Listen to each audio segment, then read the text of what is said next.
दी छोड़ सतगुरु रामपाल जी परमेश्वर जी की जय हो।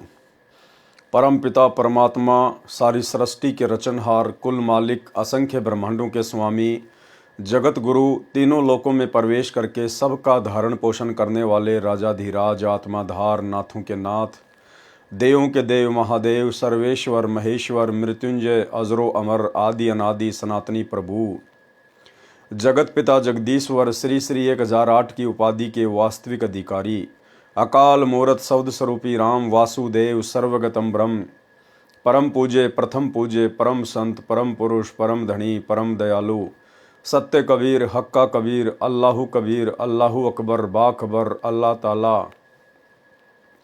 जगत के तारणहार, जगत के मुक्तिदाता, जगत के जगन्नाथ, हारे के सहारे, हिंदुओं के राम, मुसलमानों के अल्लाह, सिखों के वाहिगुरु, ईसाइयों के मसीह, दया के सागर दयानिधि, करुणा के सागर करुणानिधि, स्वयंभू परिभू, संकट मोचन, कष्ट हरण, मंगल करण, दुख भंजन, अविगत कबीर, निर्विकार निर्विषम परमात्मा, अलय अलेख सतगुरु, आदि अनादि सतगुरु, असली मर्यादा पुरुषोत्तम, असली राम, असली कृष्ण, असली घनश्याम, असली मुरारी, राजाओं के राजा, महाराजाओं के महाराजा, शहंशाहों के शहंशाह, सम्राटों के सम्राट, भगवानों के भगवान, अल्लाहों के अल्लाह, प्रभुओं के प्रभु, मसीहाओं के मसीह, सच्चे वाहेगुरु, बाबाओं के बाबा, पीरों के पीर, सेठों के सेठ, जगत सेठ, सावड़ सा सेठ, सर्वगुण संपन्न, अनंत कोटि कलाओं के स्वामी, अनंत कोटि ब्रह्मांडों के नायक, योगियों में महायोगी, ध्यानियों में महाध्यानी, सिद्धों में परम सिद्ध, ज्ञानियों में तत्वज्ञानी, ब्रह्म ज्ञानी, महाज्ञानी, परम ज्ञानी, सर्वश्रेष्ठ ज्ञानी, विज्ञानी, युवा कबीर, समरथ कबीर, असंवाद, अमित ओझा, सच्चे रहनुमा, करीम अल्लाह, सुभान अल्लाह, दुनिया के अंतिम पैगंबर, 8 सितंबर 1951 से गांव धनाना, जिला सोनीपत, हरियाणा, भारतवर्ष की पावन भूमि पे प्रकट रियल कल की भगवान श्री नारायण साकार हरि श्री बाबा साहेब, गरीब निवाज, शब्द स्वरूपी राम, संत श्रोमणी सतगुरु रामपाल जी परमेश्वर जी के चरण कमल में साध संगति से जुड़े हुए देश विदेश से हम सभी सत्सेवक भाई बहनों का अनंत कोटि दंडवत प्रणाम। सत्साई भाई और बहनों, दया पूज्य गुरुदेव भगवान की, जिनके शुभ आशीर्वाद से, विशेष आशीर्वाद से आप और हम सभी सत्सेवक भाई बहन साध संगति से जुड़कर भक्ति मार्ग में निरंतर आगे की ओर बढ़ते जा रहे हैं। कलयुग की बिचली पीढ़ी में साध संगतियाँ बड़े ही सौभाग्य से नसीब होती हैं। परमेश्वर कहते हैं, सकल पदार्थ है जग माही, भाग बिना नर पावत नाही। सतगुरु के शरण में आने के बाद भी सतलोक आश्रमों से वर्तमान समय 2024 तक जुड़ी हुई उन लाखों करोड़ों आत्माओं का भाग्य इतना प्रबल नहीं है कि वे वर्तमान में साध संगतियों से जुड़ जाएं। आप और हम चंद आत्माओं के ऊपर परमेश्वर ने छप्पर फाड़ मेहर की है, छप्पर फाड़ रजा की है। आज हम निरंतर अध्यात्म की ऊंचाइयों को छू रहे हैं। आज आप और हमारा विश्वास, दृढ़ विश्वास पूज्य गुरुदेव भगवान के चरणों में दृढ़ता के साथ में टिका हुआ है। भाई और बहनों, ये रजा इसी प्रकार से गुरुदेव भगवान की आप और हम सभी के ऊपर बनी रहे, एकमात्र ये हमारी कामना पूज्य गुरुदेव जी से है। कबीर सागर के सरलार्थ के ऊपर वीडियो बनाने की श्रृंखला जारी है। इसी श्रृंखला में आज हमारा ये 23वें नंबर का वीडियो है। प्रत्येक वीडियो में परमेश्वर हमें भक्ति मार्ग से जुड़ी हुई नई नई जानकारियां उपलब्ध करवाते हैं। आज भी परमेश्वर हमें कई प्रकार की जानकारियां उपलब्ध करवाएंगे। साथ ही भक्ति मार्ग पे हमने किस प्रकार से सावधानियां बरतनी है, अपने गुरुदेव भगवान को पहचानने में गलती नहीं करनी है, गुरु के अलावा किसी अन्य में परमात्मा के दर्शन नहीं करने हैं, अन्यथा हम काल की सूक्ष्म चाल की भेंट चढ़ जाएंगे। तो आज कबीर सागर के सरलार्थ के पार्ट नंबर 23 में बिजली खां पठान की कथा के माध्यम से परमेश्वर हमें बहुत सारी शिक्षाएं देंगे। तो चलिए भाई और बहनों, शुरू करते हैं। कबीर सागर का सरलार्थ, पेज नंबर 201। बिजली खां पठान मगहर रियासत को शरण में लेना। यानी मगहर रियासत के नवाब थे बिजली खां पठान, जो दिल्ली के बादशाह सिकंदर लोदी के अधीन राज्य करते थे। उनको परमेश्वर ने किस प्रकार से अपनी शरण में लिया। एक बिजली खान पठान मगहर रियासत नवाब था। मगहर नगर के साथ से एक आमी नदी बहती थी। एक आमी नाम की नदी थी, वो मगहर रियासत के पास से बहा करती थी। वह भगवान शंकर जी के श्राप से सूख गई थी। भगवान शिव का दूसरा श्राप था कि जो मगहर में प्राण त्यागेगा वह गधे की योनि को प्राप्त करेगा, फिर नरक में जाएगा। जो काशी में मरेगा वह बैकुंठ में जाएगा। एक समय मगहर नगर के आसपास यानी मगहर रियासत में दुर्भिक्ष पड़ा, यानी भयंकर अकाल पड़ा। त्राही त्राही मच गई। सर्व जंतर मंतर पाठ हवन कर करा लिए, परंतु व्यर्थ रहा। मगहर नगर उत्तर प्रदेश में गोरखपुर गीता प्रेस वाला इससे 25 किलोमीटर दूर है। मगहर में हिंदू तथा मुसलमान आधे आधे हैं। किसी ने राजा को बताया कि काशी नगर में एक कबीर नाम के महात्मा बड़े सिद्ध पुरुष हैं, यदि वे आशीर्वाद दे दें तो वर्षा निश्चित रूप से हो जाएगी। बिजली खां पठान को किसी ने बताया कि ऐसे ऐसे काशी में एक कबीर नाम के सिद्ध पुरुष हैं, महापुरुष हैं, अगर वे दया कर दें तो निश्चित तौर पर आपके यहाँ पे बिन बादल बिन मौसम भी बरसात हो जाएगी। ठीक इसी प्रकार भाई और बहनों, जिस प्रकार भयंकर अकाल पड़ने के कारण बिजली खां पठान को, जो कि वहाँ का नवाब था, राजा था, हर प्रकार से अपने राज्य में सुख शांति के लिए प्रयत्न कर रहा था, प्रयास कर रहा था। अंत में किसी ने बताया कि ऐसे ऐसे एक महात्मा है कबीर नाम के, अगर वो दया बख्श दें तो आपके राज्य में पुनः बारिश हो सकती है। ठीक इसी प्रकार 2028 युग परिवर्तन का समय है, और जिस प्रकार बिजली खां पठान अपने राज्य में शांति स्थापना के लिए दर दर भटक रहा था, उसी प्रकार भारत देश के राजा को, जो भी उस समय राजा होगा, वर्तमान में जिसे प्रधानमंत्री कहा जाता है, राष्ट्रपति कहा जाता है, जो पूरे देश का नेतृत्व करते हैं, 2028 युग परिवर्तन का समय है। इस बात से राजा प्रजा सभी लोग अनजान हैं, और युग परिवर्तन परमेश्वर का अटल सिद्धांत है। और युग परिवर्तन कोई सामान्य परिस्थितियों में नहीं होता, भयंकर विकट परिस्थितियां पैदा होती हैं, भयंकर अकाल पड़ते हैं, भूकंप आते हैं, या तो अतिवृष्टि होगी या बिल्कुल ही बरसात नहीं होगी, ओले गिरेंगे, तरह तरह की महामारियां आएंगी, युद्ध होगा, यानी हर प्रकार से परिस्थितियां धरती पर, आम व्यक्ति हो चाहे देश का राजा हो, उन सब से बाहर परिस्थितियां हो जाती हैं, उनके वश की बात नहीं रहती है। उस समय भी देश के राजा को किसी के द्वारा यह जानकारी दी जाएगी कि यदि आप भारत देश में शांति स्थापित करना चाहते हैं, जिस प्रकार आज पूरे विश्व में आग लगी हुई है, और यदि आप भारत देश में शांति स्थापना करना चाहते हैं, अपने देश को बचाना चाहते हैं, आप स्वयं यदि सुरक्षित रहना चाहते हैं, इस तबाही को यदि कम करना चाहते हैं, जन धन की हानि से जो है छुटकारा चाहते हैं, तो आपने ऐसे ऐसे हरियाणा की हिसार जेल में संत रामपाल जी महाराज नाम से एक सिद्ध पुरुष है, एक महापुरुष है, स्वयं परमात्मा ही धरती पर प्रकट हैं, आप उनकी शरण में चले जाइए। वे यदि दया कर दे तो पुनः शांति स्थापना हो सकती है, अन्यथा पृथ्वी पर दूसरा कोई विकल्प नहीं होगा। तो जब अकाल गिरा तब याद आई साधु संत महात्माओं की, राजाओं को। किसी ने राजा को बताया कि काशी नगर में कबीर नाम के महात्मा बड़े सिद्ध पुरुष हैं, यदि वे आशीर्वाद दे दें तो वर्षा निश्चित रूप से हो जाएगी। नवाब बिजली खान पठान ने एक लेटर राजा बीर सिंह के नाम लिखा और अपना सूखा पड़ने का दुख बताया, और लिखा कि सुना है कबीर पीर आपके नगर में रहता है, कृपया उसे भेजें, हम दुखी हो गए हैं। राजा में इतनी अकल नहीं होती है, राजा में इतनी आध्यात्मिक अकल नहीं होती है। बिजली खां पठान ने कहा कि कबीर नाम के कोई महात्मा आपके वहाँ रहते काशी नगर में। काशी नरेश बीर सिंह बघेल को लेटर लिखा, तो बीर सिंह परमात्मा का शिष्य हो चुका था उस समय। बीर सिंह ने कहा कि संत महात्माओं को ऐसे बाई ऑर्डर नहीं बुलाया जाता, अगर वे आप भी गए और अपनी रजा नहीं बख्शेंगे, आशीर्वाद नहीं देंगे, आपके अभिमान और अहंकार को देखकर, फिर क्या फायदा उनका वहां पर आने का। तो बिजली का पठान तुरंत समझ गया, उसकी मजबूरी भी थी, और खुद सैनिकों के साथ में कबीर परमेश्वर जी के पास गया, कृपया उसे भेजें, हम दुखी हो गए हैं। राजा बीर सिंह बघेल परमेश्वर कबीर जी का शिष्य हो चुका था, वह सब मर्यादा जानता था। बीर सिंह ने पत्र पढ़कर बिजली खां पठान को पत्र लिखा कि हे खान जी, साधु संतों को आदेश देकर नहीं बुलाया जाता, यदि आदेश से बुला भी लिया, उन्होंने आशीर्वाद नहीं दिया, फिर उस जाने और बुलाने का क्या औचित्य हुआ। ठीक इसी प्रकार उस समय भारत देश के राजा को, वो चाहे नरेंद्र मोदी हो या चाहे कोई और हो, उस समय भारत देश के उस राजा को भारत देश में शांति स्थापना के लिए हिसार की जेल में जाकर संत रामपाल जी के पैर पकड़कर उनसे मन्नतें करके, नाक रगड़ के, अपनी गलतियों की क्षमा याचना मांग के उनके आशीर्वाद को प्राप्त करना पड़ेगा। दूसरा कोई तरीका पूरे विश्व में नहीं होगा। साधु संतों को आदेश देकर नहीं बुलाया जाता।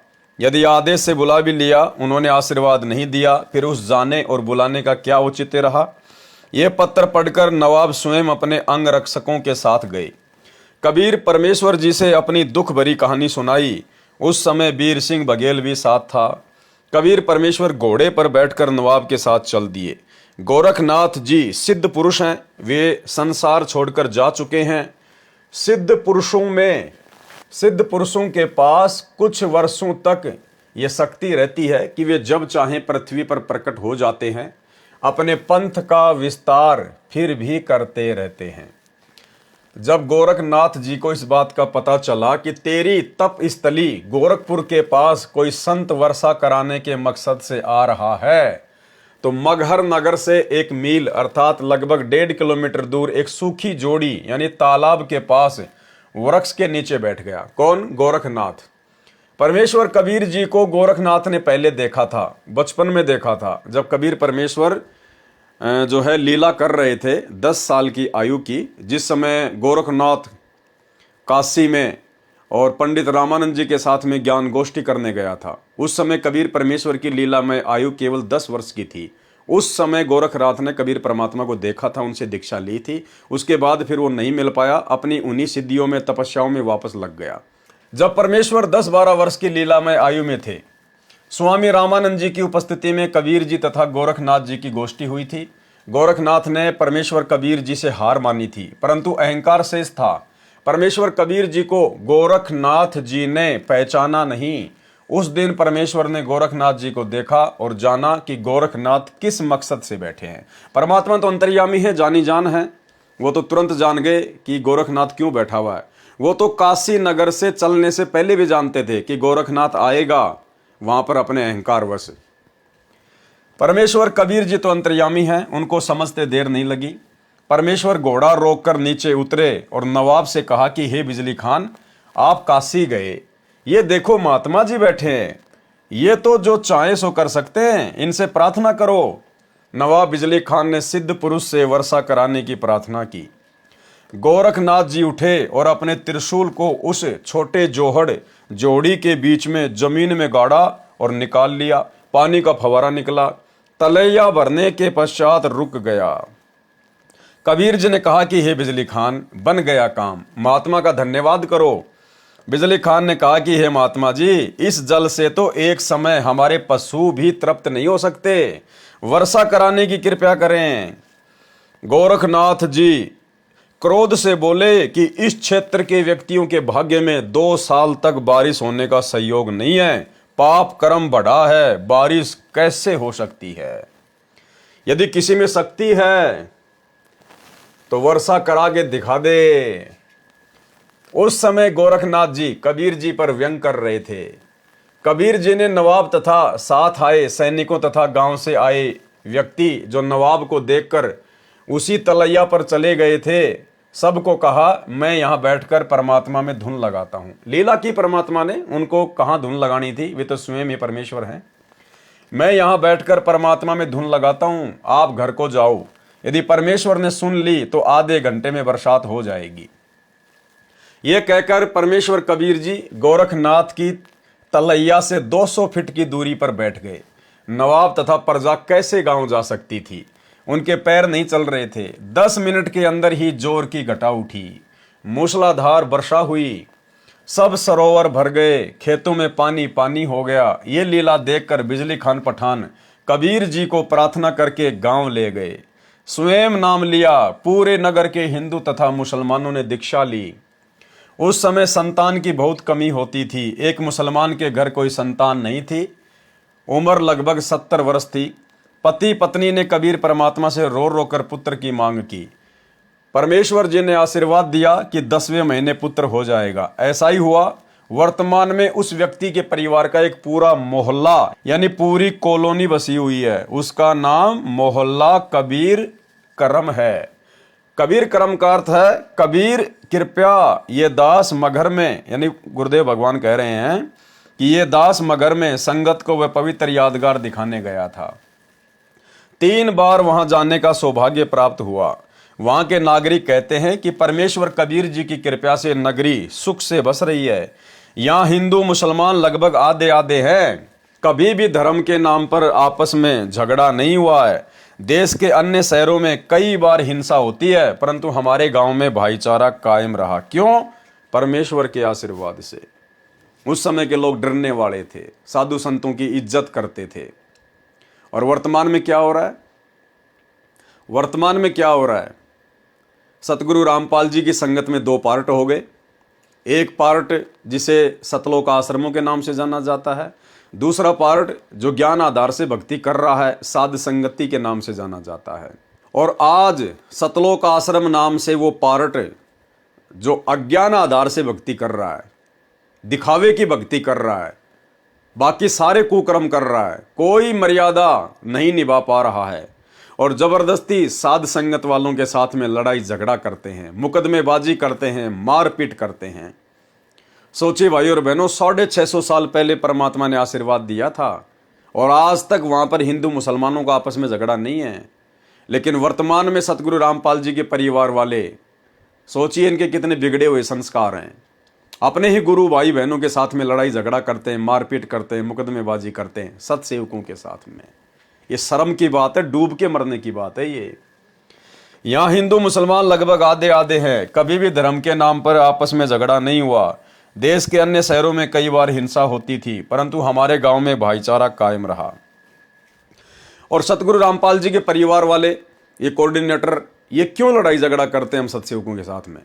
ये भक्ति को लेकर लड़ाई झगड़ा नहीं करते, क्योंकि इन लोगों को भक्ति की टेंशन नहीं है। भक्ति चाहे कोई इनसे अच्छी करे या इनसे नीची करे, इनको भक्ति से कोई लेना देना नहीं है।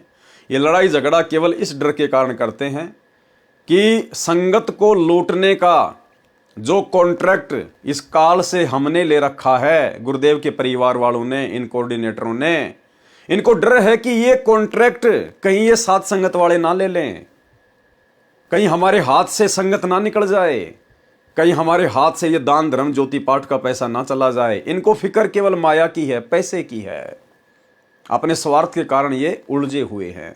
लेकिन इनको इस बात का नहीं पता कि हम सतगुरु रामपाल जी परमेश्वर जी के शिष्य हैं, उनके सत्सेवक बच्चे हैं। माया को, धन दौलत को हम लोग अपने गुरुदेव के आशीर्वाद से और ज्ञान आधार से अपने पैर की ठोकर के ऊपर रखते हैं, पैर की ठोकर के ऊपर। हमारी नज़रों में हमारे गुरुदेव भगवान से बढ़कर, उनकी सत भक्ति से बढ़कर दुनिया में कोई भी दूसरी अनमोल माया, अनमोल धन नहीं है। लेकिन काल प्रेरणा से ये लोग इस बात से अपरिचित हैं। यहाँ हिंदू मुसलमान लगभग आधे आधे हैं। कभी भी धर्म के नाम पर आपस में झगड़ा नहीं हुआ है। देश के अन्य शहरों में कई बार हिंसा होती है, परंतु हमारे गांव में भाईचारा कायम रहा। नाम भक्ति की कमाई करना अनिवार्य है। अब गुरुदेव भगवान हमें क्या समझा रहे हैं, इस कथा के माध्यम से परमेश्वर हमें क्या शिक्षा देंगे? नाम भक्ति की कमाई करना अनिवार्य है। यानी आज हम भाई बहनों ने गुरुदेव भगवान से, कबीर परमेश्वर जी से नाम उपदेश भी ले लिया है, हम उनकी शरण में हैं। और यदि हम लोग सुमरण को, 3 समय की आरती को, सत्संग सुनना, 5 यज्ञ करना, ये टोटल जो होता है ये भक्ति में आता है, परमात्मा की सेवा में आता है। इसी को कहते हैं पूजा करना। पूजा, भक्ति, सेवा, इसमें सब कुछ आ जाता है। 3 समय की आरती आ गई, मंत्र जाप करना हो गया, सत्संग सुनना, मर्यादा निभाना, गुरुदेव को भोग लगाना, यानी भक्ति से संबंधित जो भी क्रिया होती है वो सेवा, पूजा इसी नाम से जानी जाती है। तो परमेश्वर समझा रहे हैं कि उपदेश लेने के बाद में यदि आपने जरा भी भक्ति, पूजा, सेवा में ढील कर दी, जितने मंत्र गुरुदेव ने कह रखे हैं प्रतिदिन करने के लिए, कम से कम 1 माला प्रथम नाम की, यदि सतनाम मिला हुआ है तो कम से कम 500 या 1000 सतनाम के जाप, ये तो कम से कम हैं। ज़्यादा चाहे कितने करो, ये तो अनिवार्य हैं, कम से कम है ये। यदि हम इतना भी नहीं करेंगे, भक्ति को हल्के में लेंगे तो फिर हमारे साथ में क्या बनेगी? फिर भी हम पार नहीं हो पाएंगे। हम मर्यादा में भी पूरे हैं, सच्चा गुरु भी बना रखा है, लेकिन गुरु ने जितनी भक्ति करने का आदेश दिया है, यदि हम उतना भक्ति नहीं कर रहे हैं तो भी हम अंत में यहीं रह जाएंगे। नाम भक्ति की कमाई करना अनिवार्य। अध्याय वीर सिंह बोध, पृष्ठ 123 पर। राजा वीर सिंह की एक छोटी रानी सुंदर देई थी। जो काशी नरेश था राजा वीर सिंह, परमात्मा उसकी स्त्री के माध्यम से आप और हमें संदेशा दे रहे हैं कि नाम की कमाई नहीं की तो क्या बनेगा। राजा वीर सिंह की एक छोटी रानी सुंदर देई थी। उसने भी परमेश्वर कबीर जी से दीक्षा ले रखी थी। उसने सत्संग बहुत सुने थे, विश्वास कम था, नाम की कमाई यानी साधना नहीं करती थी। जब रानी का अंतिम समय आया तो यम के दूत राजभवन में प्रवेश कर गए। फिर यमदूत रानी के शरीर में प्रवेश कर गए और अंतिम श्वास का इंतजार करने लगे। उस समय रानी सुंदरदेई के शरीर में बेचैनी हो गई। यमदूत दिखाई देने लगे। राजा ने रानी से पूछा कि क्या बात है? रानी ने कहा कि मुझे राजपाट, महल, आभूषण कुछ भी अच्छा नहीं लग रहा है। रानी ने कहा कि साधु संतों को बुलाकर परमात्मा की चर्चा कराओ। साधु तथा भगत आकर परमात्मा की चर्चा तथा भक्ति करने लगे। उससे कोई लाभ नहीं हुआ। रानी के शरीर में कष्ट और बढ़ गया। यानी सबसे पहली शिक्षा तो भाई और बहनों ये कि यदि हम गुरुदेव की मर्यादा में रहकर और जितनी भक्ति उन्होंने करने के लिए आदेश दिया हुआ, यदि उतनी नहीं करेंगे तो भी यम के दूत हमें नहीं छोड़ने वाले। दूसरा, उस समय हमें हमारे भगत भाई बहन किसी प्रकार से कोई सहायता नहीं देंगे। हमारे भगत भाई बहन कोई भी आड़े नहीं आएगा। जिस प्रकार यम के दूत आ चुके थे, उसकी अंतिम श्वास का इंतजार कर रहे थे। रानी के कहने पर भगत भाइयों को बुलाया गया, परमात्मा की चर्चा की गई, महिमा की गई, लेकिन किसी भी भगत की चर्चा और महिमा से रानी को किसी प्रकार का कोई फायदा नहीं हुआ। यानी खुद की कमाई ही खुद के काम आएगी। खुद के द्वारा की गई सेवा, दान, धर्म ही खुद के काम आएगा। दूसरे की कमाई दूसरे भगत के बिल्कुल भी काम नहीं आएगी। रानी ने कहा कि साधु भक्तों को बुलाकर परमात्मा की चर्चा कराओ। साधु तथा भगत आकर परमात्मा की चर्चा तथा भक्ति करने लगे। उससे कोई लाभ नहीं हुआ। रानी के शरीर में कष्ट और बढ़ गया। अर्ध अर्ध यानी आधा श्वास चलने लगा। श्वास खींच खींच कर आने लगा। हृदय कमल को त्याग कर जीव भयभीत होकर त्रिकुटी की ओर भागा। यानी हमारी जो आत्मा होती है वो हमारे शरीर में जो है हृदय कमल में रहती है। तो यम के दूतों से वो आत्मा भयभीत हो गई, क्योंकि भक्ति उसने की नहीं, मर्यादा में वो रही नहीं, गुरु पे उसका विश्वास रहा नहीं। अंत में वो भयभीत हो गई, वो डर गई यम के दूतों को देखकर। अन्यथा परमात्मा ने तो कह रखा है, अगर आप मर्यादा में हो, भक्ति कर रहे हो, पहली बात तो यम के दूत तुम्हारे पास में आएंगे नहीं।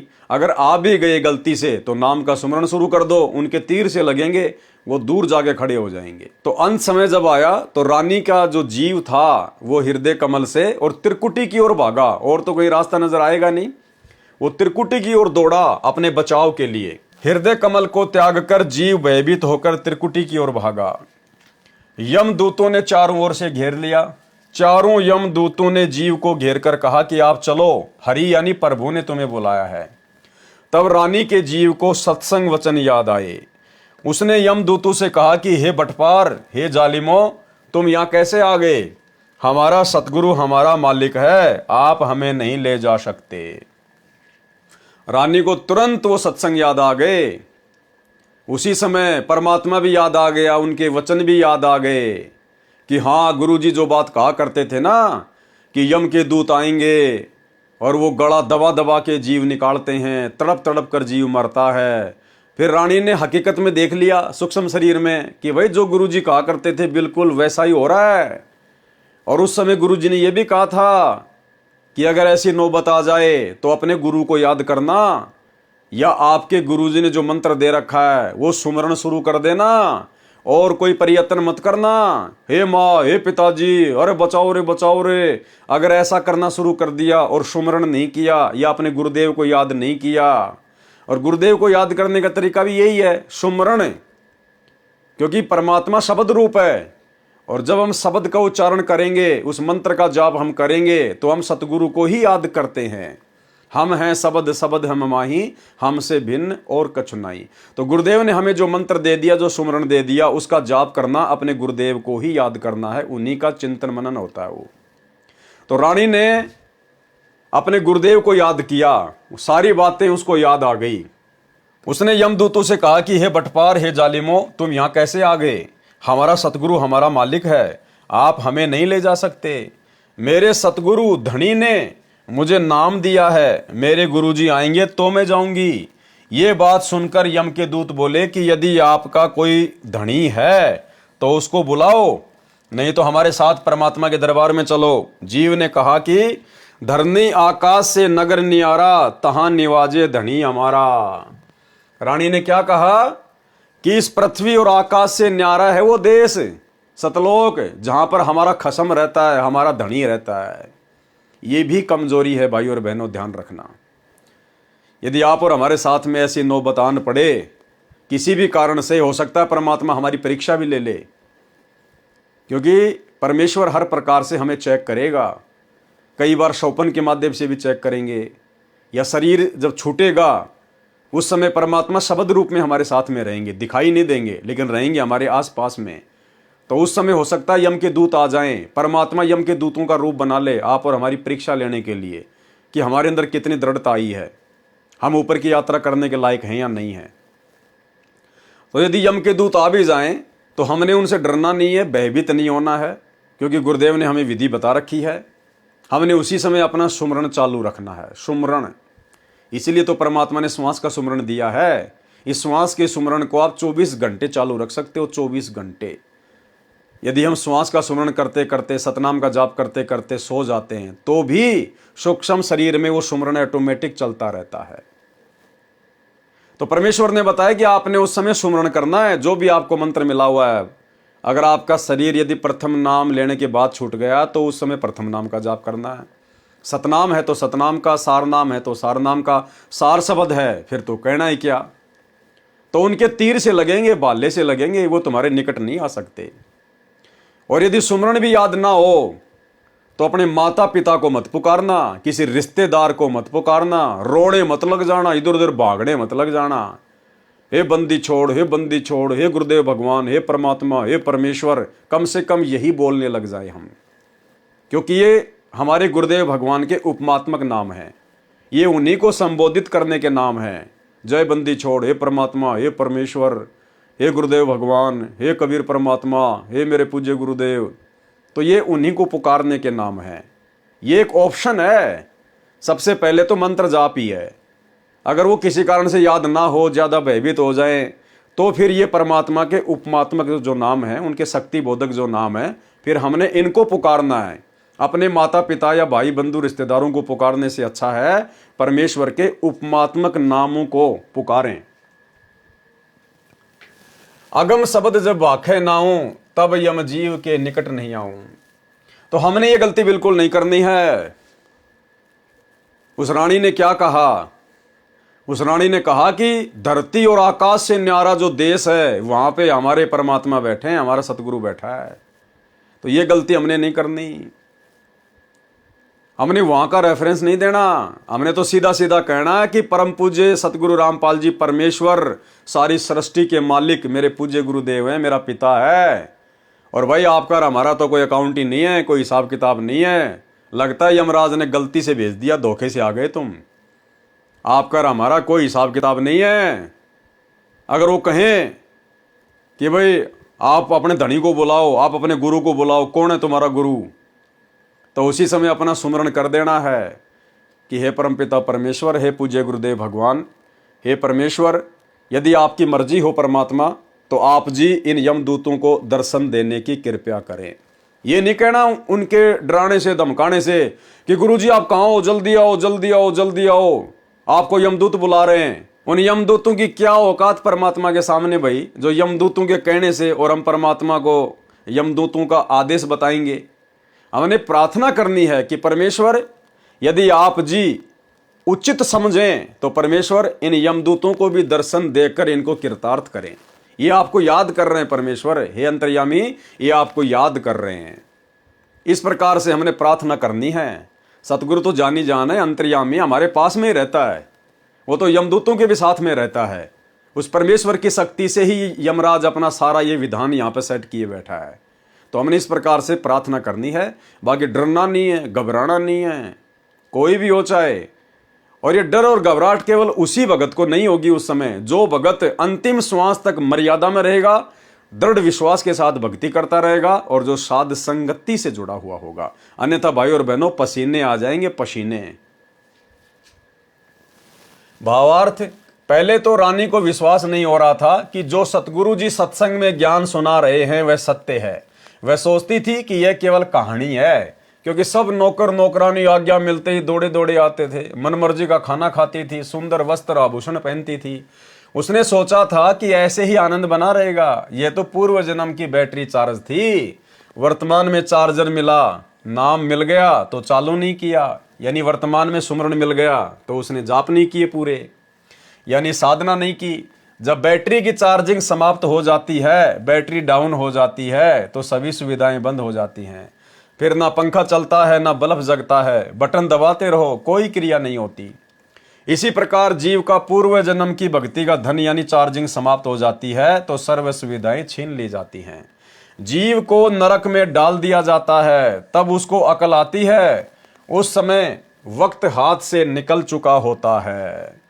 और आप और हमारे विश्वास के लिए वैसे तो गुरुदेव ने बहुत सारे इंटरव्यू के माध्यम से आप और हमें विश्वास दिलाया है कि कई बार ऐसा भी हो जाता है, यम के दूत आ जाते हैं और आप लोगों को डराने लगते हैं। तो ऐसी स्थिति में आपने क्या करना है?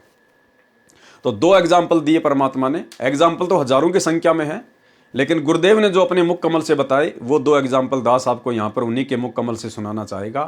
पहला तो गुरुदेव ने बताया कि एक भगत था और ऐसे ऐसे उसको यम के दूत आए और उसको ले गए। रास्ते में उन दोनों की आपस में बातचीत होती है। वो कहता है कि भाई तुम हमें नहीं ले जा सकते, हमने तो नाम ले रखा है कबीर भगवान से, यानी नाम तो लिया था सतगुरु रामपाल जी का, लेकिन गुरुदेव भगवान अपने आप को छुपाते हुए कबीर जी को ही महत्व देते हैं। बाद में वो यमदूत थोड़ा विचार करने लगे, भाई इतने कॉन्फिडेंस से कैसे बोल रहा है ये, हमारे सामने तो लोगों की बोलती बंद हो जाती है। तो उनमें से एक ने कहा कि कहीं हमसे कोई गलती ना हो गई हो, तू जा धर्मराज के पास कि साहब ऐसे ऐसे एक मृतलोक का एक प्राणी है और वो तो इस प्रकार से बोल रहा है। तो वो एक वहाँ गया धर्मराज के दरबार में, और धर्मराज के उन दोनों की आपस में बातचीत हो रही। उस भगत को बिल्कुल स्पष्ट सुनाई दे रही परमात्मा की लीला से, क्योंकि मालिक ने फिर इंटरव्यू उसका दिलवाना था आप और हमारे विश्वास के लिए। तो धर्मराज ने अपना रजिस्टर चेक किया और कहा, अरे किसको उठा लाए तुम? अरे वो नहीं है, वो बीमारी है, उसको नीचे पटको, तुम मेरे को भी मरवाओगे, नीचे छोड़ो उसको जल्दी से। तो गुरुदेव ने कहा कि मेरा बेटा ने उसी समय मेरे को ऊपर से छोड़ दिया, और बाइज्जत तो कहाँ भेजने वाले थे, उसी समय मेरे को ऊपर से छोड़ दिया और मैं तो लोट पलेटा मारता हुआ और उस शरीर में वापस आके घुसा। 10-15 मिनट तक तो मेरे हाथ पैर काम नहीं कर रहे थे, पसीनम पसीना, आँख खुली, उसके बाद में माजरा समझ में आया। तो ये इंटरव्यू स्वयं गुरुदेव ने अपने मुख कमल से बताया है सत्संग में, जो हमारे विश्वास को दृढ़ करेगा। सुनिए। राय दरबार में दी कबीर तलाक, मेरे भूले चूके हंस को तू पकड़िए मत कजाक। जब धर्मराज के न्यायाधीश के ऑफिस में गरीबदास जी ने आके बताया अपनी वाणी में कि गोपाल दास, जब परमात्मा मुझे वहां धर्मराज के दरबार में लेकर गए और धर्मराज हाथ जोड़कर खड़ा हो गया करबद्ध, और परमात्मा जैसे बड़ा अधिकारी छोटे अधिकारी पर डांट मारा करे, एसपी जैसे ऐसे चोन धमकाया करे, ऐसे जाकर डांट लगा रहा है और वो जी सर कर रहा है। तो गरीबदास जी बता रहे, आंखों देखा धर्मराय दरबार में देई कबीर तलाक, मेरे भूले चूके हंस ने तू पकड़िए मत कजाक। बोला पुरुष कबीर से धर्मराय कर जोड़, और तेरे हंस न पकड़ो नहीं मन 2 ही लाख करोड़। ये परमात्मा आपके हंस को मैं नहीं पकड़ूंगा। परमात्मा ने कहा कि मेरे भगत का तू लेखा जोखा भी मत करना, और गलती से आ जा तो मेरे पास भेज देना। तो धर्मराज ने कहा कि परमात्मा आपकी शरण माने से पहले इसके गुड और बैड अकाउंट दोनों होते हैं, तो इसके जो बैड अकाउंट में इसके बुरे संस्कार हैं उसके अनुसार तो दाता मैंने सजा सुनानी पड़ेगी, मेरी मजबूरी है, उसका कोई विकल्प बताओ।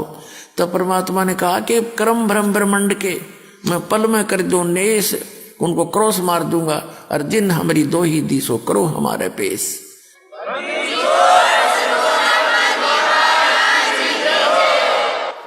कि जिसने मेरा नाम ले रखा है और मेरा जिक्र कर दिया, मैं तो कबीर साहब का भगत हूँ, परमात्मा का शिष्य हूँ, उनका भगत हूँ, तो खबरदार उसका अकाउंट नहीं लेना, हमारे पेश कर देना।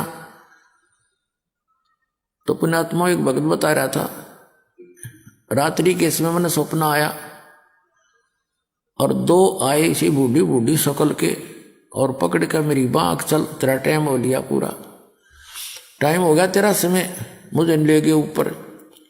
मैंने उनसे रास्ते में पूछा, जब थोड़ी सी दूर रह लिया वो जहाँ वो मुझे ले जाना चाह रहे थे, मैंने पूछा भाई कौन हो तुम, कहाँ ले जा रहे हो मुझे?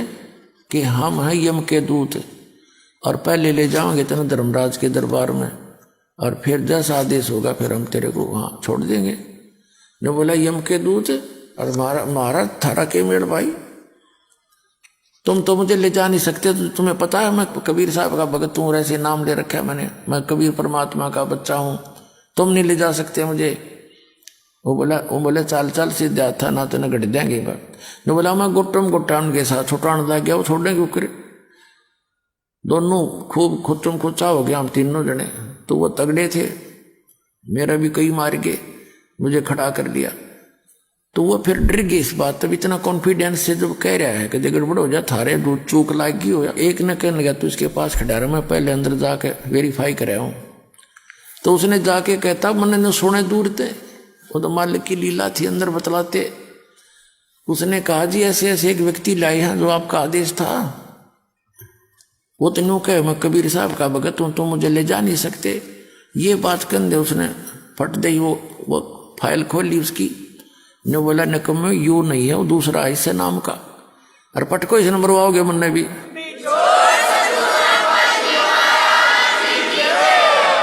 तो वो यूँ कहता सुने तो मुन्ने भी मरवाओगे न, छोड़ का तुरंत बाइज्जत। तो जब वो वापस आए ने बोला छोड़ दे बीमारी ने, बोला ऊपर तो पटक दिया बरे बेटा ने ऊपर से, और इज्जत तक कड़े छोड़ने थे। बोला ऊपर तो पटक दिया, नो आओ मैं सबकी लेनता, और नीचे आया जब एकदम नो आँख खुली मेरी, उठा तो मेरे हाथ पैर काम नहीं करे, सारा शरीर पसीना पसीना। जब मैं ठीक ठाक जाग जाता तो मेरा नो सोचूं सपना है यो, मेरा 15-10 मिनट के बाद तो मेरे शरीर हरकत में आया था, ऐसी स्थिति थी। तो पुण्यात्माओं आपका ऐसे समर्थ से मेल हो गया है, अब सच्चे दिल से भक्ति करना, पूरे परिवार की रक्षा करेगा, और सतलोक जाओगे, शरीर जाओगे, वहां जाकर सुंदर शरीर पाओगे। बोलो सतगुरुदेव की जय हो।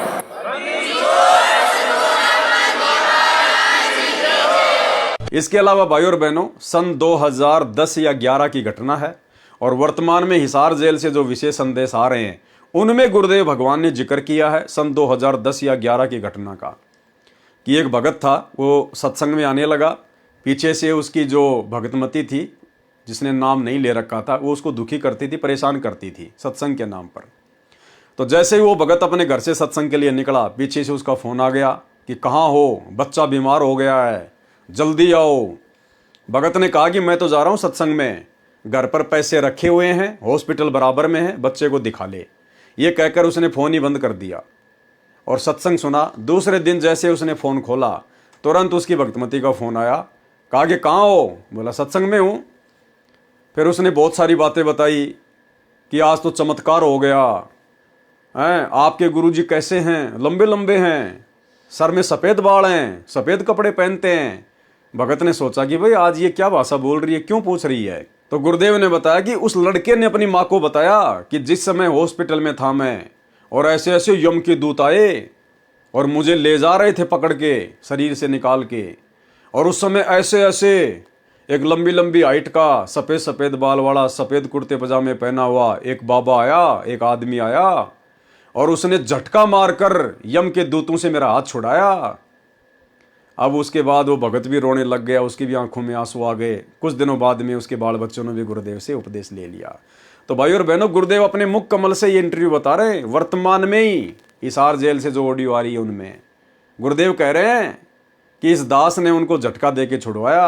वो बच्चा बता रहा अपनी माँ को, आप और हमारे विश्वास के लिए कि कबीर परमात्मा स्वयं सतगुरु रामपाल जी ही हैं, कोई और नहीं है। सुनिए। नुक्ता ये भी होता है, जैसे एक भक्त ने बताया था कि मैंने नाम लिए 2-4 महीने हुए थे, घरवाली को पता लग चुका था, रो गए, थोड़ी बहुत खवासनी हो ही जाती थी।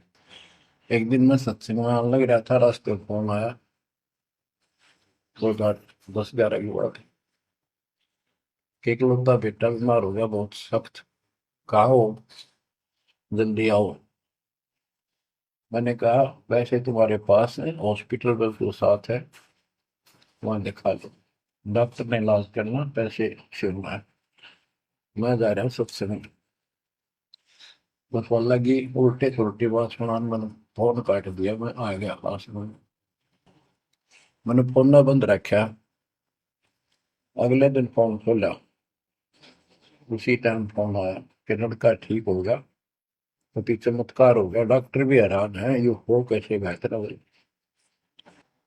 तो राहत की सांस ली। फिर मैं जब वहां गया तो फिर मैं पूछा कि तुम्हारे गुरु जी कैसे हैं, क्या सफेद कपड़े पहनते हैं, लंबे से हैं, सिर पे सफेद बाल हैं। मैं उनके मुंह की तरफ देखूं, ये उस लड़के ने बताया अपनी माँ को, एक ऐसा आदमी आया था और मेरे को काल के दूतों से नुक खींच के झटका देकर सुटा के लाया, वापस मेरे को छोड़ दिया इसमें शरीर में। तो मेरी आंखों से पानी पड़ा, और वो भी नहीं बोली हम भी चल लगे, वहां जाए सारे परिवार ने दीक्षा बोले। उसके बाद उस लड़के का 4 साल हो गए, बुखार नहीं चढ़ा। बच्चों, इसको कहते हैं नुकते ऊपर ही जगह रे कोटी करो, जब जा तुम्हारे। तो भाई और बहनों, इसी प्रकार यदि आप और हमारे साथ भी ये शरीर छोड़ने के बाद में बन जाए किसी भी कारण से, चाहे हमारी भक्ति कम हो या चाहे परमात्मा हमारी परीक्षा लेते हों, हर स्थिति में हमने निडरता के साथ में, क्योंकि निडरता आएगी भक्ति की शक्ति से, मर्यादाओं में रहने से, और एक दिन ये सब में आ जाएगी जो अंत तक इस परमात्मा के दरबार में पड़े रहेंगे। तो उस समय हमें डरना नहीं है, घबराना नहीं है, हमने अपना सुमरण करना है, क्योंकि सुमरण ही हमारा गुरु है। शब्द गुरु चित चेला रे। उसके बाद आगे का काम पूज्य गुरुदेव भगवान का है।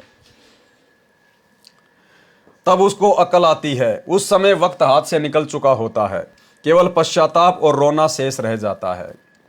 रानी सुंदरदेवी ने सत्संग सुन रखा था, पूर्ण सतगुरु से दीक्षा ले रखी थी, नाम की कमाई नहीं की थी।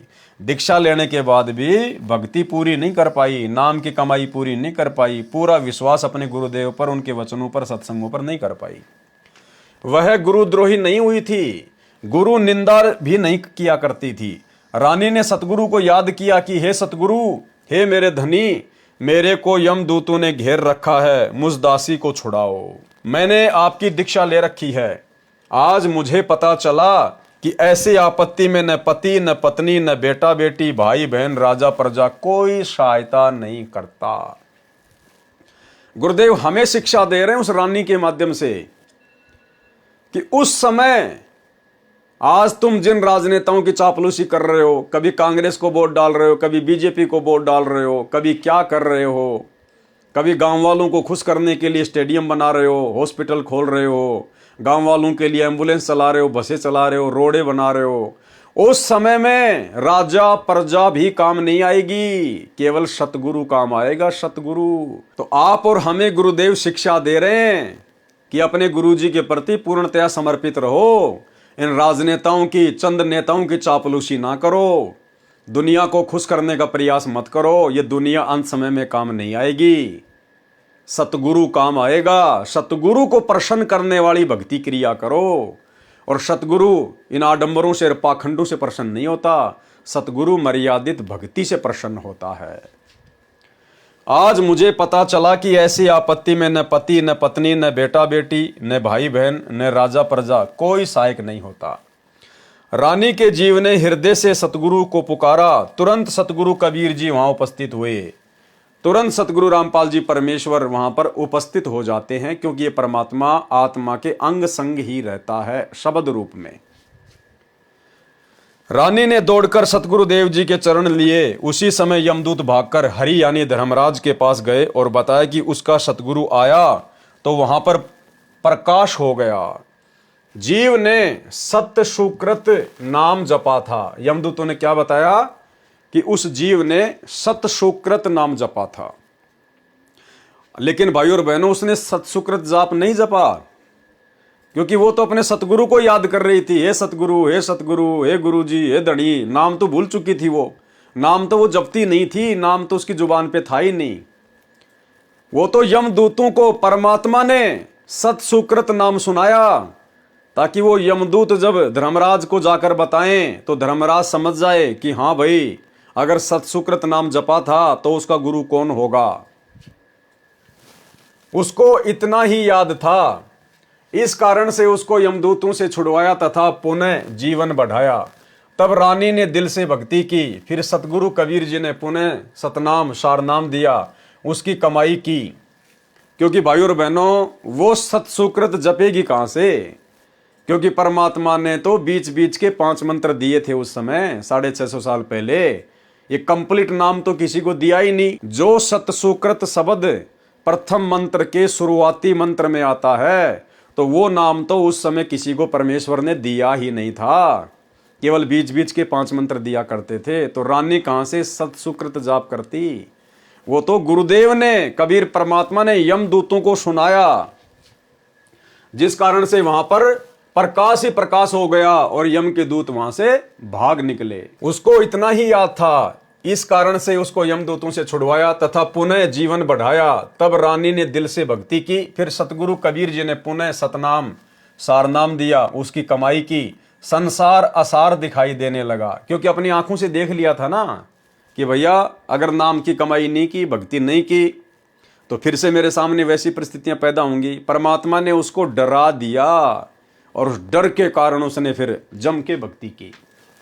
राज धन परिवार पराया दिखाई दे रहा था। आज आप और हम भाई बहन जिस राज्य को, धन को और परिवार को सुरक्षित रखने के चक्कर में बैठे हुए ना, परमात्मा हमारी आंखें खोलना चाह रहे हैं कि उस रानी को फिर ये राजा, राज्य, धन, नौकर चाकर, सुविधा सब कुछ उसको आसार नजर आने लगी कि अंत में कोई भी काम नहीं आएगा। राज धन परिवार पराया दिखाई दे रहा था, जाने का समय निकट लग रहा था। इस कारण से रानी ने तन मन धन सतगुरु चरणों में समर्पित करके भक्ति की, तो सत्य लोक में गई, यानी मोक्ष की अधिकारी बनी। वहां परमेश्वर कौन, सत्य पुरुष ने रानी के जीव के सामने अपने ही दूसरे रूप सतगुरु से प्रसन्न किया। अब देखो भाई और बहनों, हमारी परीक्षा, अब देखना हमारी परीक्षा है इसमें कैसे है। वहां परमेश्वर सत्य पुरुष ने, यानी जब परमात्मा रानी को सतलोक लेकर गए, यानी परमेश्वर तो सेकंड में रचना कर सकता इसी 21 ब्रह्मांड में सतलोक की। 1 सेकंड भी नहीं लगे परमात्मा को, फ्रैक्शन ऑफ सेकंड। जैसे अब्राहिम सुल्तान जंगल में शिकार खेलने गया, शिकार नहीं मिला, हिरण के पीछे दौड़ा, पानी की भयंकर प्यास लगी, भूख लगी, 10 मिनट पानी नहीं मिला तो वो भी मरे, घोड़ा भी मरा। परमेश्वर ने उसी क्षण वहां पर बाग बगीचे रच दिए, सुंदर तालाब रच दिया और स्वयं 2 कुत्ते लेकर बैठ गया। राजा वीर सिंह बघेल अपने सैनिकों के साथ में जंगल में शिकार करने गया, उसी समय परमात्मा आ गए। राजा ने कहा कि चलो जी शिकार खेलने चलते हैं। गुरुदेव ने कहा कि भाई अगर मैं तुम्हारे साथ चलूंगा तो शिकार नहीं मिलेगा, लेकिन राजा को विश्वास नहीं हुआ।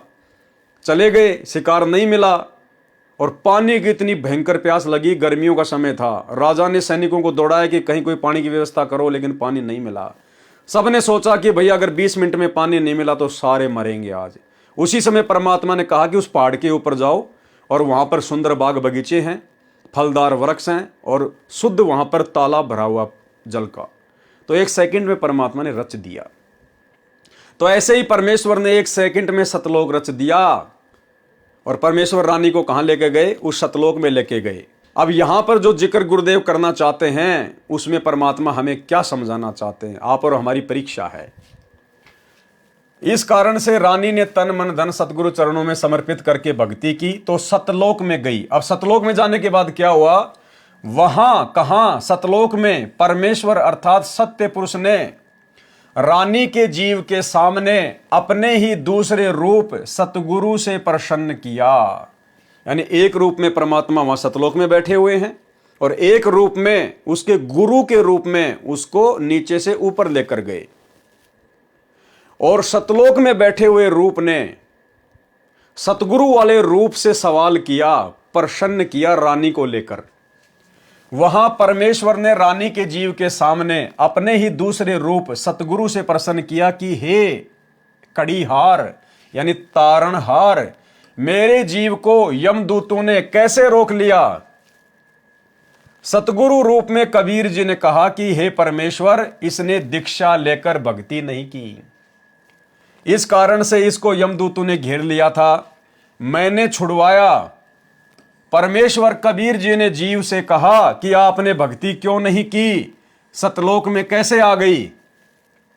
सिर नीचा करके जीव ने कहा कि पहले मुझे विश्वास नहीं था, फिर यमदूतों की यातना देखकर मुझे आपकी याद आई, आपका ज्ञान सत्य लगा, आपको पुकारा, आपने मेरी रक्षा की, फिर मेरे को वापस जीवन दिया गया, तब मैंने दिलो जान से आपकी भक्ति की।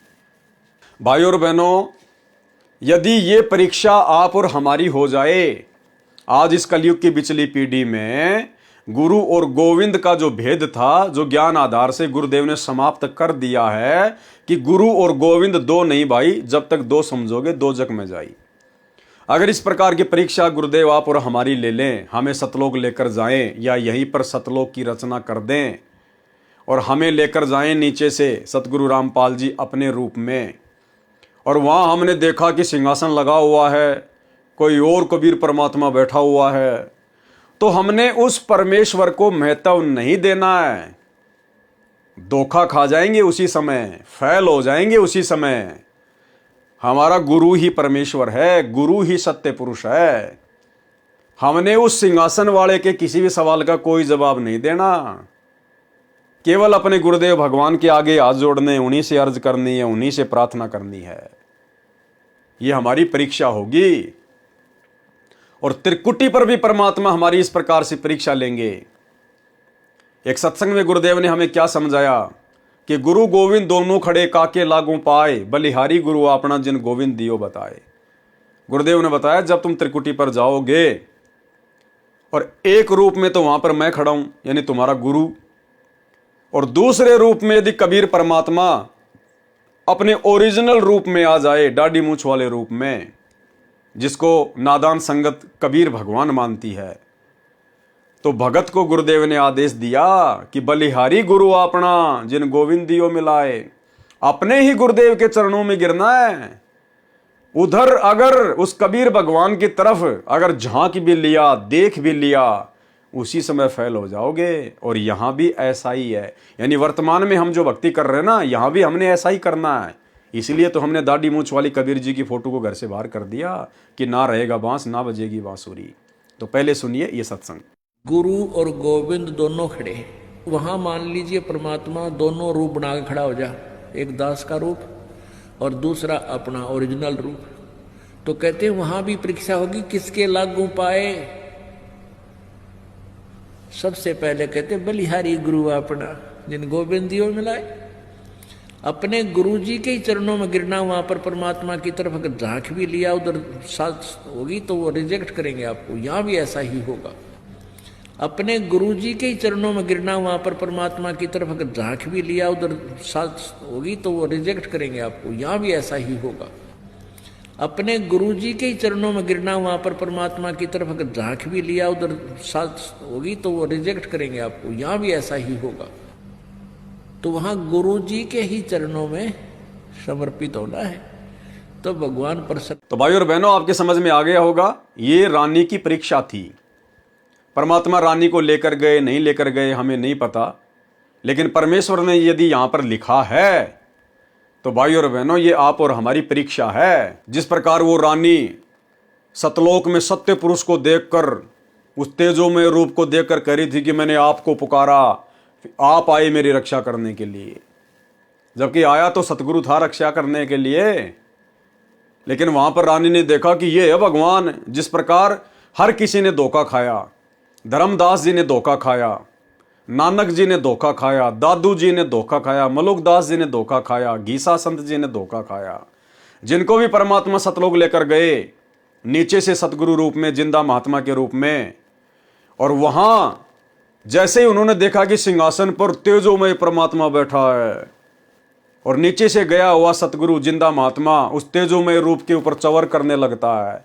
जीव की परीक्षा होती है। तो सबने यही सोचा कि भगवान तो ये है और ये जिंदा बाबा जो मुझे नीचे से ऊपर लाया है ये तो इसका नौकर है।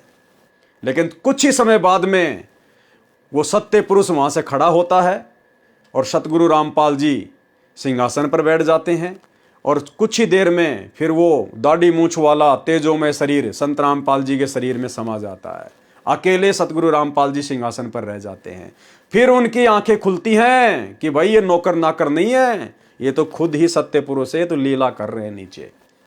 तो आप और हम भगत भाई बहनों ने, भाई और बहनों, भले हम सतलोक में क्यों ना पहुंच जाएं, भले हम ओरिजिनल सतलोक में ही क्यों ना चले जाएं, यदि वहां पर सिंहासन पर हमें हमारे पूज्य गुरुदेव भगवान दिखाई ना दें, हमने जाते दंडवत नहीं मार देनी है।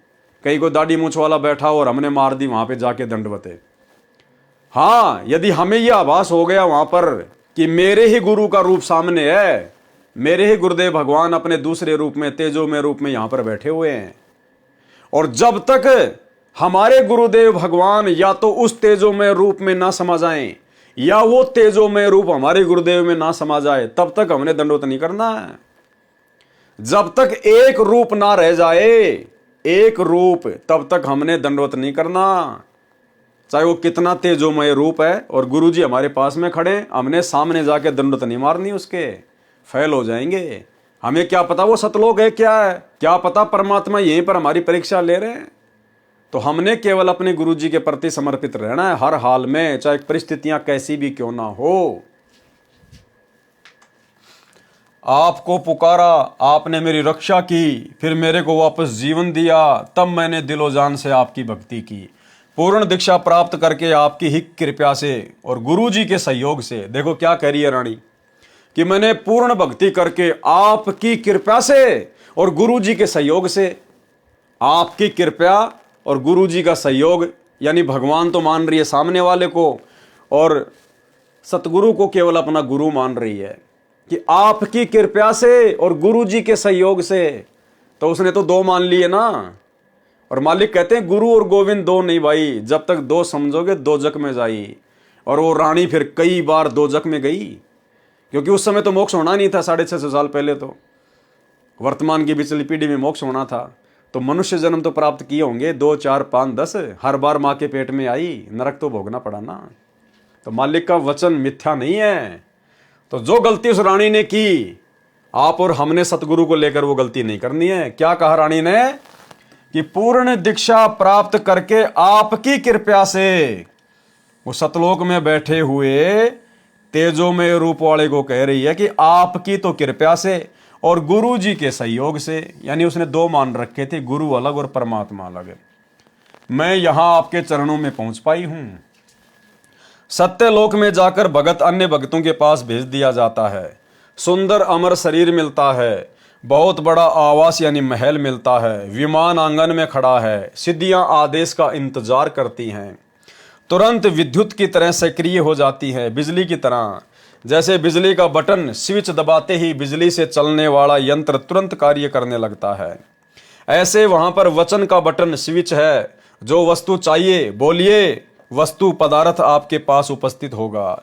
जैसे भोजन खाने की इच्छा होते ही आपके भोजन स्थल पर गतिविधि प्रारंभ हो जाएगी, थाली गिलास रखे जाएंगे। कुछ देर में खाने की इच्छा बनी तो सिद्धि से उठकर रसोई में रखे जाएंगे, मिनट पश्चात इच्छा हुई तो भी उसी समय व्यवस्था हो जाएगी। घूमने की इच्छा हुई तो विमान में गतिविधि महसूस होगी, विमान के निकट जाते ही द्वार खुल जाएगा, विमान स्टार्ट हो जाएगा। यानी भाई और बहनों, इस आत्मा को चाहत है उन सुखों की, भले ही किसी को ज्ञान है या नहीं है, भले कोई वर्तमान में सच्चे गुरु की शरण में है या नहीं है, लेकिन आत्मा को रह रहकर उन सुखों की याद आती है। और यहाँ के इंसान जो बड़े बड़े वैज्ञानिक हैं, ये लोग यही प्रयास करते हैं कि कुछ ना करें और सब कुछ ऑटोमेटिक हो जाए। जैसे आजकल हम लोग बड़े बड़े मॉल में जाते हैं और जैसे हम लोग उसके मेन गेट पे जाएंगे तो बड़ा सा शीशे का गेट लगा होता है, और जैसे ही हम उसकी 1 या 2 फुट की दूरी पर होंगे, ऑटोमेटिक वो शीशे के गेट खुल जाएंगे, हम अंदर चले जाएंगे, ऑटोमेटिक वो बंद हो जाएंगे। तो ये आत्मा को याद है आज भी कि सतलोक में ऐसा ही होता था। वहां पर कोई भी काम हाथ से नहीं करना पड़ता था, केवल मन में सोचना पड़ता था। उसी समय परमेश्वर की शक्ति से सिद्धियां ऑटोमेटिक सारा काम कर दिया करती थी। तो आज भी इंसान को उन सुखों की चाहत है, वो आत्मा उनके अंदर प्रेरणा करती है। इसीलिए वैज्ञानिकों ने एसी बना दी, हीटर बना दिया, एरोप्लेन बना दिया, पता नहीं लिफ्टें वगैरह बना दी कि हमको सीढ़ी से चल के ना जाना पड़े, लिफ्ट वगैरह बना दी, दुनिया भर के रॉकेट बना दिए, विमान बना दिए, हर प्रकार की सुविधा जुटाने में इंसान लगा हुआ है। लेकिन इनमें वो आनंद नहीं है। वो आनंद तो सतलोक में ही जाकर मिलेगा। मिनट पश्चात इच्छा हुई तो भी उसी समय व्यवस्था हो जाएगी। घूमने की इच्छा हुई तो विमान में गतिविधि महसूस होगी। अब देखो, पहले गाड़ियां आती थी, गेयर वार लगाते थे, किलिच विलिच होती थी, बड़ा जोर लगता था, हैंडल भी ऐसा ही होता था। आजकल देखो पावर स्टीयरिंग आ गए, उंगली के इशारे से गाड़ियां चलती हैं, बिना गियर की ऑटोमेटिक गाड़ियां आ गई। तो बताओ कितनी सुविधा हो गई। और भी अच्छी सुविधा उपलब्ध हो, इसके इंतजाम में दिन रात वैज्ञानिक रिसर्च करते रहते हैं कि अब ऐसी कार आएगी जो बिना ड्राइवर के चलेगी। बस अपने घर का नक्शा डालो, जहां भी जाना है वहां की लोकेशन डालो, कार तुम्हें ऑटोमेटिक लेके जाएगी, चाहे सोते हुए जाना। तो भाई वो असली आनंद तो सतलोक में आएगा। यहां वाली तो न जाने कहां पर भिड़ा के मार देंगी, कोई भरोसा नहीं है। विमान के निकट जाते ही द्वार खुल जाएगा, विमान स्टार्ट हो जाएगा। जहां जिस द्वीप में जाने की इच्छा होगी, विचार करने पर विमान उसी ओर उड़ चलेगा। इच्छा करते ही ताजे ताजे फल पेड़ों से तोड़कर लाकर आपके समक्ष रख दिए जाएंगे। सतलोक की नकल ये काललोक है। इसी तरह स्त्री पुरुष परिवार है। अब भाई और बहनों, आगे हम जो पढ़ने वाले हैं ना, अब आगे हम जो पढ़ने वाले हैं, ये हमने बहुत ही ध्यान से पढ़ना है, क्योंकि दास के तो समझ में आ नहीं पाई ये बात। दास ने लगभग 2-3 साल पहले भी इसको देखा था, लेकिन उस समय भी मेरी समझ में नहीं आई। और वर्तमान में ये वीडियो बना रहा हूँ, इससे पहले भी मैंने 4-5 बार इसको खूब पढ़ा, सोचा, लेकिन मेरी समझ में नहीं आई ये बात। अब ये बात जो आगे हम पढ़ेंगे, हो सकता है ये लाइनें गुरुदेव भगवान ने आप और हमारी परीक्षा के लिए लिखी हैं, कि इन बातों को हम ऐसा का ऐसा ही स्वीकार करते हैं, या गुरुदेव के सत्संगों से मेल करके हम लोग विचार विमर्श करते हैं, कुछ चिंतन मनन भी करते हैं। तो हो सकता है गुरुदेव ने आप और हमारी परीक्षा के लिए ये कुछ लाइनें कबीर सागर के सरलार्थ में लिखी हैं, क्योंकि इन लाइनों में लिखा है कि सतलोक में 90% संतान उत्पत्ति मैथुन क्रिया से होती है, और 10% बच्चे केवल शब्द से पैदा किए जाते हैं, और 90% मैथुन क्रिया से, जैसे हम यहाँ पर शारीरिक भोग विलास करके बच्चे पैदा करते हैं। तो ये बात आप और हमारे तो गले बिल्कुल भी नहीं उतर सकती, क्योंकि सतलोक में तो भोग विलास है ही नहीं, वहां तो मैथुन क्रिया का कोई लेना देना ही नहीं है। और गुरुदेव ने कहा कि वहां तो 90% संतान उत्पत्ति मैथुन क्रिया से होती है, और 10% केवल शब्द से संतान उत्पत्ति होती है। तो यहां पर हो सकता है गुरुदेव हमारी परीक्षा ले रहे हैं। इसी तरह स्त्री पुरुष परिवार हैं। सत्यलोक में 2 तरह से संतानों की उत्पत्ति होती है। कहां की बात कर रहे हैं गुरुदेव? सतलोक की बात कर रहे हैं। सतलोक में 2 तरह से संतानों की उत्पत्ति होती है, शब्द से तथा मैथुन से।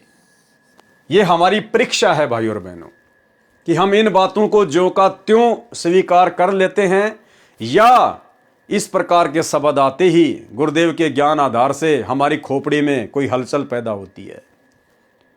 अब सतलोक में और मैथुन का क्या काम? अगर सतलोक में 2 प्रकार से संतान उत्पत्ति होती है, शब्द से भी और भोग विलास करके मैथुन क्रिया से भी, तो फिर भाई परमात्मा ने दुर्गा और काल को 21 ब्रह्मांडों के साथ में 16 संकोश की दूरी पर भेजने की जरूरत क्या थी? सतलोक के जिस हिस्से में मैथुन से बच्चे उत्पन्न होते थे, वो कुक्रम यदि सतलोक में पहले से ही हो रहा था, तो काल और दुर्गा को परमात्मा वहीं पर सेट कर देते, यहां भेजने की जरूरत ही नहीं थी। परमेश्वर को फिर यह कहने की जरूरत ही नहीं पड़ती कि भाई इस सतलोक में ऐसा कुक्रम करने की यदि कोई सोचता भी है, मैथुन क्रिया करने की, वो यहां पर रह नहीं पाता। अगर मैथुन क्रिया सतलोक में थी या है, तो भाई फिर काल को वहीं पे परमात्मा भेज देते, क्योंकि और भी तो बहुत सारे लोग वहां पर मैथुन क्रिया से बच्चे पैदा जो है वो कर ही रहे थे। तो ये आप और हमारी सीधी सीधी परीक्षा है कि इस पॉइंट को पढ़कर हम क्या रिएक्शन देते हैं। सत्यलोक में दो तरह से संतान की उत्पत्ति होती है, शब्द से तथा मैथुन से। वह हंस पर निर्भर करता है, यानी भगत के ऊपर निर्भर करता है कि वो भोग विलास करके बच्चे पैदा करना चाहता है या शब्द से बच्चे पैदा करना चाहता है। अब भाई और बहनों, सतलोक में परमेश्वर ने बताया कि सतलोक में तो नूरी शरीर है, वहां तो हाड़ मांस का शरीर है ही नहीं, ये 5 तत्व का शरीर है ही नहीं। आप चाहे कितना ही वहां पर अमृत भोजन करो, वहां पर लैट्रिन नहीं आती। कितना ही आप जी वहां पे दूध दही पियो, पानी पियो, आपको पेशाब नहीं आती, क्योंकि हमारे शरीर में 5 तत्व से बना हाड़ मांस लार ये नहीं है। तो भला फिर जब मैथुन से बच्चे उत्पन्न किए जाते हैं सतलोक में, तो मैथुन क्रिया से तो फिर वीर्यपात भी होगा, शुक्राणु से बच्चे पैदा होंगे। तो जब शरीर के अंदर पेशाब ही बाहर नहीं आता है, तो भला फिर भाई वीर्य कहां से बाहर आएगा? फिर वो पदार्थ कहां से शरीर के बाहर निकलेगा जब शरीर वैसा है ही नहीं वहां पर। तो यह आप और हमारी परीक्षा है भाई और बहनों। सतलोक में 2 तरह से संतान की उत्पत्ति होती है, शब्द से तथा मैथुन से। वह हंस पर निर्भर करता है। वचन से संतान उत्पत्ति वाला क्षेत्र सतगुरु के सिंहासन के चारों ओर है। नर नारी से परिवार वाला क्षेत्र उसके बाद में है। वचन से संतान उत्पन्न करने वाले केवल नर ही उत्पन्न करते हैं। सत्यलोक में वृद्ध अवस्था नहीं है। नर नारी वाले क्षेत्र में लड़के तथा लड़कियां दोनों उत्पन्न करते हैं, विवाह करते हैं केवल वचन से। जो बच्चे उत्पन्न होते हैं वे काल लोक से मुक्त होकर गए जीव जन्म लेते हैं, फिर कभी नहीं मरते, न बूढ़े होते हैं। जो सतलोक में मुक्त होकर जाते हैं उनको सर्वप्रथम सत्य पुरुष जी के दर्शन कराए जाते हैं। यानी जो आत्मा इस पृथ्वी लोक से मुक्त होकर जाती है, सबसे पहले उनको परमेश्वर के दर्शन करवाए जाते हैं। ठीक है जी। उस समय उसका वही स्वरूप रहता है जैसा पृथ्वी से आता है। यानी पृथ्वी से यदि कोई बूढ़ा गया तो उसका वही वहां पर स्वरूप रहेगा। यदि कोई जवान गया है तो जवान जैसा ही उसका रूप रहेगा। अब आगे एक बात और है, वो मेरे बिल्कुल समझ में नहीं आ रही। चलो, ऊपर वाली तो गुरुदेव के ज्ञान आधार से हम लोगों ने निष्कर्ष निकाल लिया कि भाई सतलोक में मैथुन क्रिया नहीं है। हो सकता है परमात्मा ने हमारी जो है वो परीक्षा के लिए यहां पर ऐसा लिखा है। लेकिन अब जो नीचे हम पढ़ेंगे वो तो भाई और बहनों मेरे बिल्कुल भी समझ से बाहर की बात है। आप में से अगर किसी के समझ में आ जाए तो भाई और बहनों आप जी बता देना। अन्यथा अगर गुरुदेव की परीक्षा होती, अगर ये शब्द यहाँ पर गुरुदेव की अगर परीक्षा होती तो जरूर परमात्मा हमें इतनी बुद्धि देते कि हम उसको समझ पाते।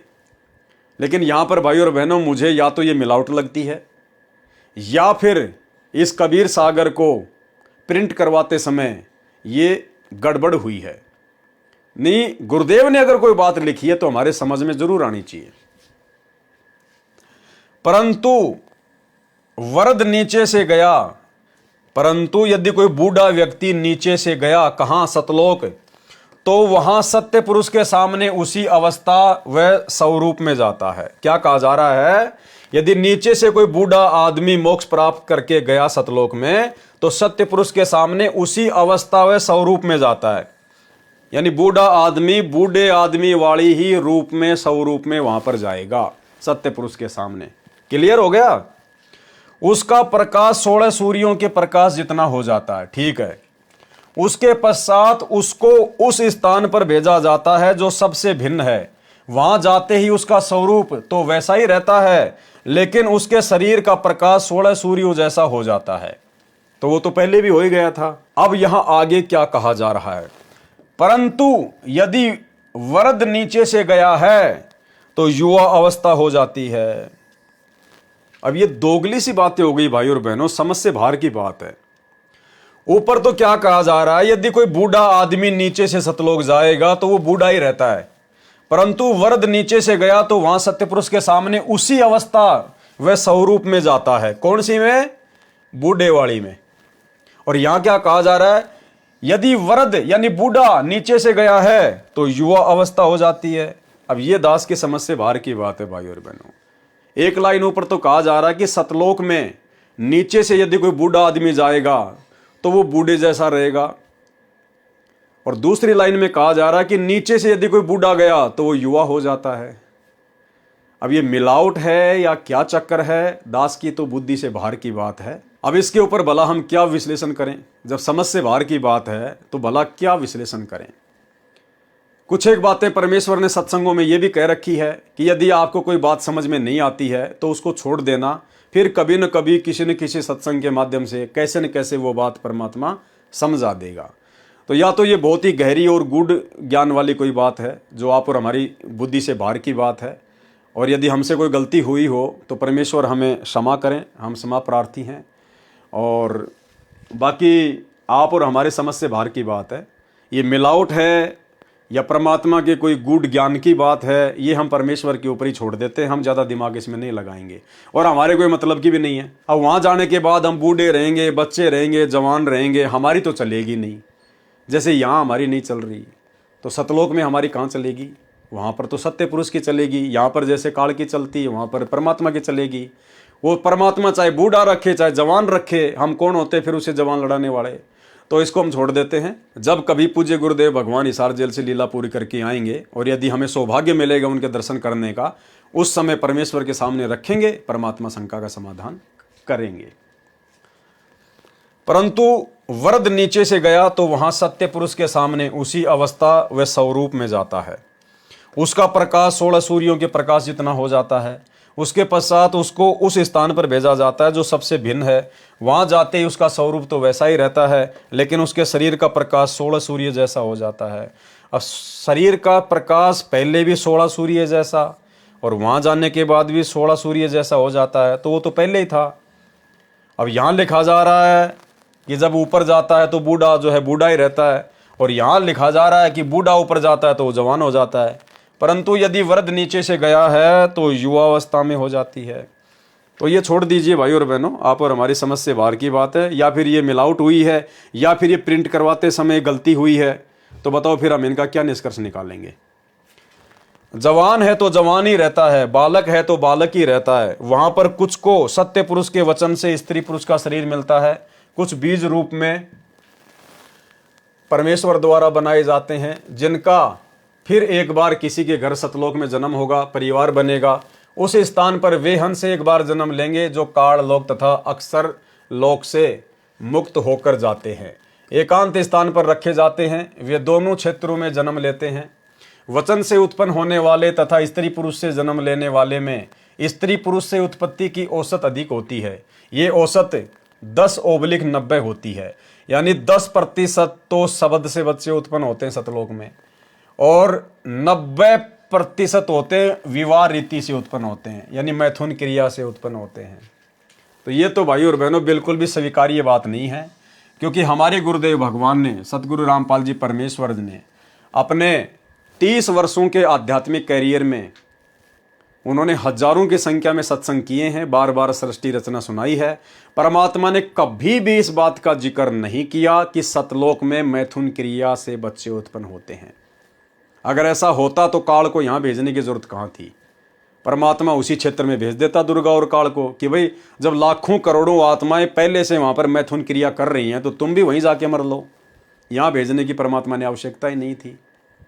और एक सत्संग में गुरुदेव ने बिल्कुल साफ कह रखा है कि सतलोक में केवल वचन से उत्पत्ति होती है, वहाँ मैथुन क्रिया से बच्चे उत्पन्न नहीं होते। सुनिए। तो सतलोक में आके सतपुरुष ने एक कमल के फूल पर, कमल का फूल बिना पानी के वैसे अपनी शक्ति से ऐसे बनाया, उसके ऊपर सफेद कमल के फूल पर स्वयं सतपुरुष आकार में आ गया।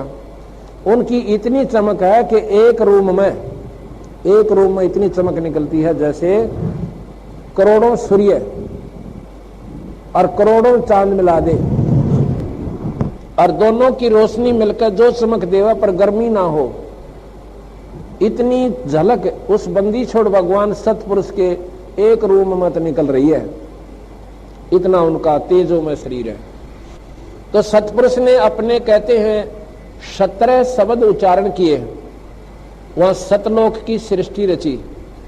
एक तो जैसे पूरा 10 किले हों और फिर उसमें कंस्ट्रक्शन करनी न्यारी होती है, वो रचना की। एक शब्द से उन्होंने वहां के उस सतलोक के सब दीप रच दिए। एक द्वीप की इतना क्षेत्र है कि ये सारे ब्रह्मांड और उस एक द्वीप के कोण में रखे जा सकते हैं। इतना बड़ा विस्तार एक द्वीप का है। तो सबसे पहले बंदी छोड़ ने एक शब्द से वहां के सभी द्वीप रच दिए और फिर 16 शब्द उच्चारण किए। शब्द से सृष्टि होती है सतलोक में, ये मैथुन सृष्टि नहीं है। और फिर 16 शब्द उच्चारण किए। शब्द से सृष्टि होती है सतलोक में, ये मैथुन सृष्टि नहीं है। और फिर 16 शब्द उच्चारण किए। शब्द से सृष्टि होती है सतलोक में, ये मैथुन सृष्टि नहीं है। पहले शब्द से दीप लोक आदि रच दिए। दूसरे शब्द से फिर 16 शब्दों से 16 पुत्र वहां जिन्होंने वहां पर कंट्रोल करना है उस सारी सृष्टि के सतलोक की को, वो बनाए। तो भाई और बहनों, ये बात तो यहाँ पर आप और हमारी परीक्षा के मकसद से ही पूज्य गुरुदेव के द्वारा लिखी गई है और पूज्य गुरुदेव जी के सत्संग से ही हमने इसको क्लियर भी कर लिया है। सत्यलोक में स्त्री तथा नर के शरीर का प्रकाश 16 सूर्यों के प्रकाश के समान होता है। मिनी सतलोक मानसरोवर पहले है, वहां दोनों के शरीर का प्रकाश 4 सूर्यों के समान होता है। फिर आगे जाते हैं, जब परब्रह्म के लोक में बने अष्टकमल के पास पहुंचते हैं तो हंस तथा हंसनी यानी नर नारी के शरीर का प्रकाश 12 सूर्यों के प्रकाश के समान हो जाता है। फिर सतलोक में बनी भंवर गुफा में प्रत्येक के शरीर का प्रकाश 16 सूर्यों के समान हो जाता है। प्रमाण कबीर सागर अध्याय मोहम्मद बोध पृष्ठ 20, 21 तथा 22 पर 10 मुकामी रेखता। 10 मुकामी रेखता यानी भाई और बहनों, जो कथाएं हमने पढ़ी हैं पूज्य गुरुदेव के कर कमल से लिखित, जैसे वीर सिंह बघेल की थोड़ी सी कहानी, बिजली का पठान की कहानी, उसकी रानी सुंदर देई की कहानी, तो वही सारी बातें फिर परमात्मा आगे दोहे और चौपाइयों में लिख रहे हैं। तो सारी कथा तो हम भाई बहनों ने जो है वो पढ़ी ली है। तो पूज्य गुरुदेव भगवान के आशीर्वाद से आज के वीडियो में हम केवल इतना ही लेंगे। कल रात्रि 8 बजे परमेश्वर के आशीर्वाद से फिर आगे हम बढ़ेंगे। परमेश्वर और नई नई जानकारियाँ कबीर सागर के सरलार्थ के माध्यम से आप और हमें उपलब्ध करवाएंगे। तो आज की वीडियो में केवल इतना ही। गुरुदेव भगवान हम सबको आज्ञा दें, इजाज़त दें, आशीर्वाद दें। बंदी छोड़ सतगुरु रामपाल जी भगवान की जय हो।